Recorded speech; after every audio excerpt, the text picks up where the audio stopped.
సమాజహిత ముందుగా ఈ రోజు పేపర్ ముచ్చట కార్యక్రమానికి స్వాగతం. అయితే ఈ రోజు సాక్షి దినపత్రికలో ఏ అంశాలు ఉన్నాయనేది కూడా ఒకసారి మనం చూసుకుందాము. ఇక్కడ చూసినట్లయితే ముందుగా ఎన్నికల బాండ్లు రాజ్యాంగ విరుద్ధం, బాండ్ల పథకం లోపభూయిష్టం, సుప్రీం సంచలన తీర్పు. ఇక్కడ మనం చూసుకున్నట్లయితే సమాచార హక్కును హరిస్తోంది, భావ ప్రకటన స్వేచ్ఛకు విఘాతం, రాజ్యాంగ ధర్మాసనం స్పష్టీకరణ, దాన్ని రద్దు చేసే ఏకగ్రీవ నిర్ణయం, బాండ్ల లావాదేవీల వెల్లడికి ఆదేశం, ఎన్నికల సంఘం వెబ్సైట్ లో పెట్టాలని స్పష్టీకరణ.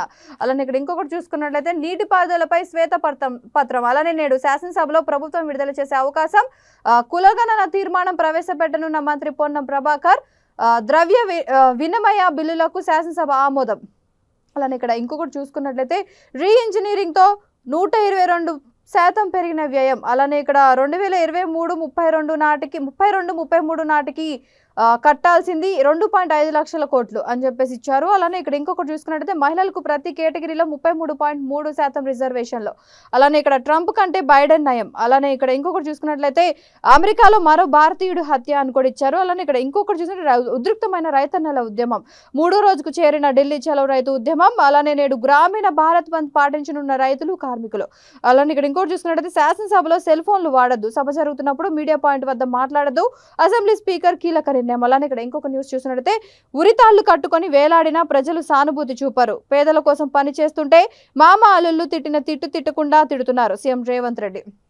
ఇక్కడ మనం ముందుగా చూసుకున్నట్లయితే ఇక్కడ ఎన్నికల బాండ్లు రాజ్యాంగ విరుద్ధం అని చెప్పడం జరిగింది. బాండ్ల పథకంలో లోపభూయిష్టం, సుప్రీం సంచలన తీర్పు అని కూడా చెప్తున్నారు. అలానే ఇక్కడ సమాచార హక్కు ఇది ఏం చేస్తుందంటే ఎన్నికల బాండ్లు రాజ్యాంగ విరుద్ధం అని చెప్తున్నారు. ఇది అలానే సమాచార హక్కును కూడా హరిస్తోందని చెప్తున్నారు. అలానే భావ ప్రకటన స్వేచ్ఛకు కూడా ఆటంకం కలిగిస్తుంది. అలానే రాజ్యాంగ ధర్మాసనం కూడా దీని గురించి ఒక స్పష్టీకరణకు వచ్చిందని కూడా తెలుస్తోంది. అలానే దాన్ని రద్దు చేసి ఏకగ్రీవ నిర్ణయం కూడా తీసుకున్నట్లు తెలుస్తోంది.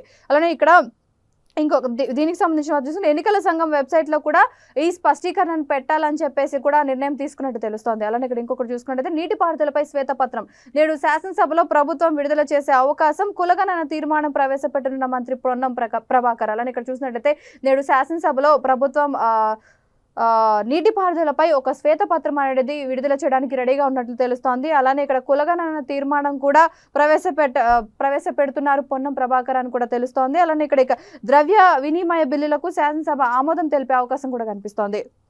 ఇది దీనికి సంబంధించిన వార్త. అలానే బడ్జెట్ పై చర్చకు ఆర్థిక మంత్రి బట్టి కూడా సమాధానం చెప్పారు. రాష్ట్రంలో అవసరమైతే 5 లక్షల ఇల్లు నిర్మించేందుకు ప్రభుత్వం సిద్ధమని కూడా చెప్తున్నారు. 6 గ్యారంటీల దరఖాస్తులకు అనుగుణంగా నిధులు కేటాయింపు, బడ్జెట్ కు ఆమోదం తర్వాత మండలి నిరవధిక వాయిదా. ఇక్కడ మనం చూసుకున్నట్లయితే ఇందిరమ్మ ఇల్లు ఏవైతే ఉన్నాయో కాంగ్రెస్ ప్రభుత్వం ప్రవేశపెట్టినవి, ఆ ఇందిరమ్మ ఇల్లు 5 లక్షల మందికి ఎక్స్ట్రా ఇవ్వడానికి కూడా మేము రెడీగా ఉన్నామని చెప్పేసి కాంగ్రెస్ బట్టి విక్రమార్క చెప్పడం జరిగింది. అలానే ఇక్కడ 6 గ్యారంటీల దరఖాస్తులను కూడా అనుగుణంగా నిధుల కేటాయింపులు కూడా చేస్తున్నామని కూడా చెప్పడం జరిగింది బట్టి విక్రమార్క. నిన్న బడ్జెట్ సమావేశంలో ఆర్థిక శాఖ మంత్రి బట్టి విక్రమార్క దీని గురించి సమాధానం చెప్పినట్టు తెలుస్తోంది.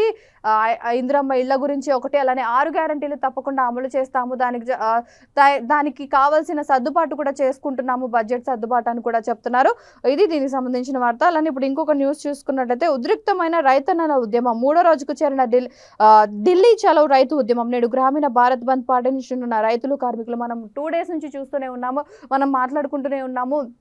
ఢిల్లీలో అన్ని రాష్ట్రాల నుంచి రైతులందరూ కదిలి వెళ్లారు. వాళ్ళకి పంటలకు మద్దతు ధరపై చట్టం వేయాలంటూ వాళ్ళు చేస్తున్న ఈ ర్యాలీని రైతులందరూ కలిసి ఇప్పటికీ కంటిన్యూ చేస్తూనే ఉన్నారు. పోలీసులకి రైతులకి మధ్య చాలా ఘర్షణ వాతావరణం కూడా చోటు చేసుకుంది. అయినా సరే రైతులు పట్టు వదలని విక్రమార్కుల్లాగా ఇంకా పోరాడుతూనే ఉన్నారు. వాళ్ళ పంటకు మద్దతు ధర ప్రకటించాలని, దానికి తగిన చట్టం కూడా తీసుకురావాలని. కానీ ఏమాత్రం ఇంతవరకు కేంద్రం కూడా దీని గురించి ఒక నిర్ణయానికి మాత్రం రాలేదు. ఇది 3వ రోజుకు కూడా చేరుకుంది.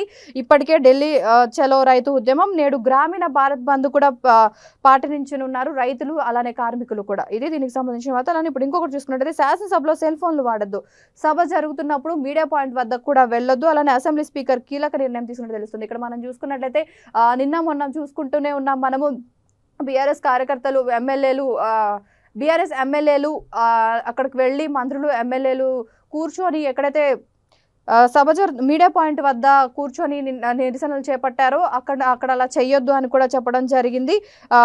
అసలు మాట్లాడొద్దు మీడియా పాయింట్ వద్దకు వెళ్ళి, అలానే సెల్ ఫోన్స్ కూడా యూజ్ చేయొద్దు అని స్పీకర్ కీలక నిర్ణయం తీసుకున్నట్టు తెలుస్తోంది. అలానే ఇక్కడ ఇంకొకటి చూసుకున్నట్టయితే ఉరితాళ్లు కట్టుకొని వేలాడినా ప్రజలు సానుభూతి చూపరు. పేదల కోసం పని చేస్తుంటే మామ అల్లుళ్ళు తిట్టుకుండా తిడుతున్నారు సీఎం రేవంత్ రెడ్డి. గత ప్రభుత్వ దోపిడీని చూపేందుకే మేడిగడ్డకు వెళ్లాం. హరీష్ రావు సీఎం కావాలంటే మరో ఔరంగజేబు అవతారం ఎత్తాల్సిందే. 70 రోజుల్లోనే దాదాపు 25,000 ఉద్యోగ నియామకాలు చేపట్టాం.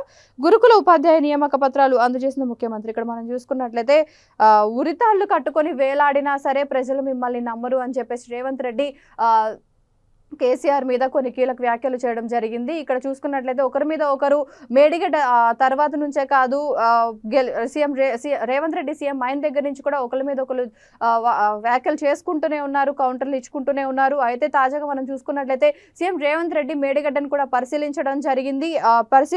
పరిశీలించిన వెంటనే దానికి తగ్గట్టుగా కౌంటర్గా అటు హరీష్ రావు కానీ ఇటు కేసీఆర్ కానీ కొన్ని కీలక వ్యాఖ్యలు చేయడం కూడా జరిగింది. అయితే ఇక్కడ ఈ రోజు చూసుకున్నట్లయితే రేవంత్ రెడ్డి మీరు ఉరితాళ్లు వేసుకొని వేలాడినా సరే ప్రజలు మిమ్మల్ని నమ్మరు అని ఒక స్ట్రాంగ్ కౌంటర్ అయితే ఇచ్చారు. పేదల కోసం పని చేస్తుంటే మామ అల్లుళ్ళు కలిసి తిట్టకుండా తిడుతున్నారని కూడా ఇక్కడ చెప్తున్నారు. అలానే ఇక్కడ గత ప్రభుత్వం యొక్క దోపిడీని గత ప్రభుత్వం దోచుకున్నదంతా మేము బయటకు తీయడానికే మేడిగడ్డను పరిశీలించామని కూడా చెప్తున్నారు. అలానే ఇక్కడ హరీష్ రావు సీఎం కావాలంటే మరో ఔరంగజేబ్ కావాల్సిందా అని కూడా మాట్లాడుతున్నారు. అలానే ఇక్కడ 70 రోజుల్లో దాదాపు 25,000 ఉద్యోగ నియామకాలు ఇచ్చామని కూడా చెప్తున్నారు ఇక్కడ రేవంత్ రెడ్డి. అలానే గురుకుల ఉపాధ్యాయ నియామక పత్రాలు కూడా అందజేశారు ముఖ్యమంత్రి రేవంత్ రెడ్డి.